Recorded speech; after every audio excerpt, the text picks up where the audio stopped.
Max fashion icon का मुझे concept सुनाया, मुझे लगा कि हिंदुस्तान के छोटे छोटे शहरों में, टूटा शहरों में बहुत सारा टैलेंट है। मैं खुद छोटे शहर का शिमला का रहने वाला हूँ और वहाँ सपने देखता था कुछ बनने के। तो I think it's a great opportunity कि इन लोगों को ऐसा मौका मिल रहा है कि ये बॉम्बे में आके फाइनल करें और इनमें से 2 विनर्स को मेरे स्कूल में 3 महीने का कोर्स करा के फ्री डिप्लोमा दें हम, तो कि ताकि हिंदुस्तान जो है, मुझे लगता है कि छोटे शहरों में बदलने लगा है। जो एस्पिरेशनल क्वालिटीज़ छोटे शहरों के लड़के लड़कियों की है वो फिनोमिनल है। वो हमारे स्पोर्ट्स में भी नज़र आती है, हमारे कल्चरल एक्टिविटीज़ में भी नज़र आती है और बाकी चीज़ों में नज़र आती है। और इस प्रोसेस को मुझे सपोर्ट करने में बिल्कुल भी कोई शंका नहीं हुई, बिल्कुल भी मैंने इस बारे में सोचा नहीं। आई थिंक आज 10 के 10 कंटेस्टेंट हिंदुस्तान के भावी कलाकार हो सकते हैं, डांसर हो सकते हैं, एक्टर्स हो सकते हैं, मॉडल्स हो सकते हैं। और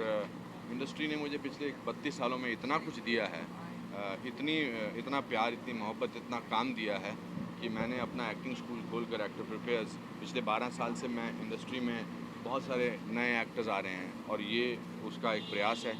जब भी मैं कभी एक्टिंग करता हूँ और मुझे किसी रोल में कोई स्टूडेंट नज़र आता है और to do something like this. Okay Anupam sir, आपकी कितनी यादें ताज़ा होती हैं जब हम बात करते हैं नए टैलेंट की, चाहे वो फैशन से जुड़े हों, चाहे वो डांसिंग से जुड़े हों, आते हैं अपनी सादगी से, मासूमियत से जो कहना है वो कह के चले जाते हैं। आपकी कितनी यादें ताज़ा होती हैं? मेरी सारी यादें, यू रिमेंबर, मैं 3 जून 1981 को मुंबई वीटी स्टेशन पे उतरा था। मेरी जेब में 37 रुपये थे और 37 रुपये के पॉइंट ऑफ व्यू से आज 32 साल बाद, मतलब टोटल मिलाकर 35 साल बाद, आई थिंक मुझे हमेशा वो दिन याद रहते हैं जब मैं यहाँ आया था। मेरे पास सिर्फ एक डिग्री थी, हमें देखते थे शिमला में। और ये तो अभी 5 स्टार कल्चर है कि मंच पे mark Robinson, Anupam Kher, Terrence Louis है। उस समय तो दरवाज़ा खटखटाते रहते थे। मुझे याद है रामानंद सागर जी का 4th असिस्टेंट था जिसने मुझे नटराज स्टूडियो से बाहर से वापस भेज दिया था। उसने कहा तुम राइटर बन जाओ। तो जैसा कि मैं हमेशा कहता हूँ कि कुछ भी हो सकता है, तो आई थिंक कुछ भी हो सकता है। मोमेंट्स को हमेशा अपने ज़िंदा रखना चाहिए। एक्टर प्रोफेशनल में क्या जॉब गारंटी मिलती है? नहीं जी, हमारा काम है ट्रेनिंग देना। हाँ, ट्रेनिंग इंस्टीट्यूट में कहीं भी कोई भी आपको मेडिकल कॉलेज में ट्रेनिंग देता है, पैसे देते हैं, आप वो ये नहीं बोलते कि अब आपको हम डॉक्टर बना देंगे। मुझे किसी ने 100 प्लेस करने के बाद भी, 4 साल का एक्टिंग का डिप्लोमा करने के बाद, 1 साल टीचर करके भी, 3 साल मैंने यहाँ धक्के खाए थे, मुझे किसी ने गारंटी नहीं दी थी। You get work because of your attitude, not necessarily to start with your talent. We give them a platform जहाँ की वो यहाँ की दौड़ में आगे बढ़ सकें। We give them enough education that. और आजकल तो बहुत इंटरेस्टिंग माहौल से गुजर रहे हैं, सिनेमा एंड मॉडलिंग एंड ये सब। आजकल इस की करियर की तस्वीर देख के हमेशा कांप जाता है कि क्या मैं किसी ज़माने में ऐसा लगता था या ऐसा लगती थी। I think the grooming takes years. Now it is the grooming does not take years. Grooming takes institutions like our school, like Mark Robinsons, like Terence Lewis. तो ग्रूमिंग उसमें हो जाती है। तो मैंने इसलिए सजेशन दिया था कि जब इस तरह के प्रतियोगिताएं दिखाएं तो प्रेस का भी या ऑडियंस का ये होता है, अरे ये तो फिसल गए यहाँ पर, या ये कहाँ पर ये बोलते हुए।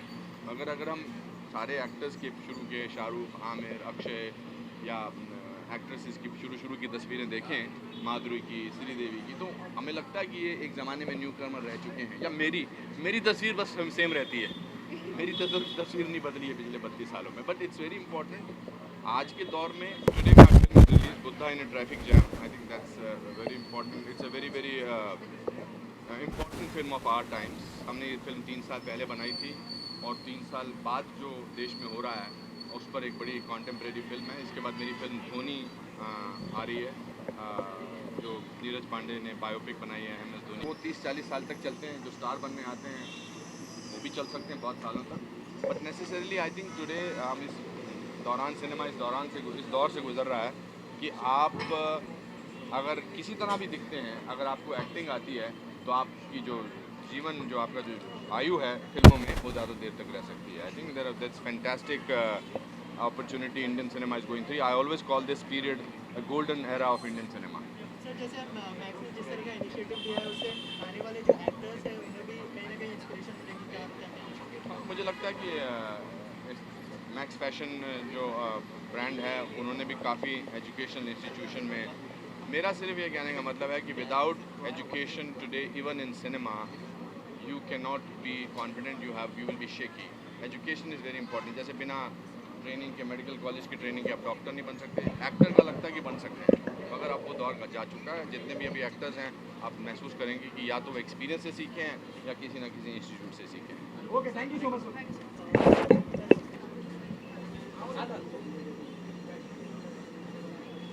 Okay ji, thank you so much. Thank you everybody. Thank you so much. So General had to give all the contestants the degree course. You know मैंने कई फैशन शोज जज किए हैं, लेकिन कहीं ना कहीं वो सुंदर दिखते हैं लेकिन अंदर से बहुत खोखले होते हैं। लेकिन शक्ल है लेकिन अक्ल कम होती है और पर्सनैलिटी कम होती है। यहाँ के जो लड़के और So लड़कियाँ camera is there. यहाँ के जो लड़के और लड़कियाँ आए वो बहुत ही कॉन्फिडेंट थे, वो अपने आप में विश्वास कर रहे थे और कहीं ना कहीं उनमें एक ड्रीम था। और क्योंकि ये बी टाउन मतलब छोटे शहरों से आते हैं तो उनमें वो हंगर वो यू नो वो desire to really make it is so strong. उनको ये कॉस्ट फ्री ना देना, क्योंकि हमारा जो कॉस्ट है वो थोड़े हम सिर्फ मुंबई में है, हमारा कोई ब्रांचेस मेरा कोई फ्रेंचाइजी नहीं है, मैं खुद सिखाता हूँ।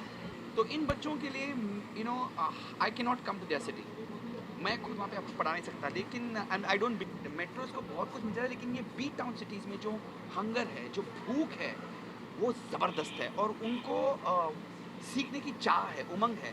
इसी उमंग और चाह के साथ मैं आगे बढ़ा अपनी ज़िंदगी में और मैं उनके साथ आइडेंटिफाई करता हूँ कि जो फ्रीक्वेंसी है उसको आइडेंटिफाई करता हूँ, चाहे वो लड़कियाँ हों या 5 लड़कियाँ या 4-5 लड़के। They had a lot of confidence.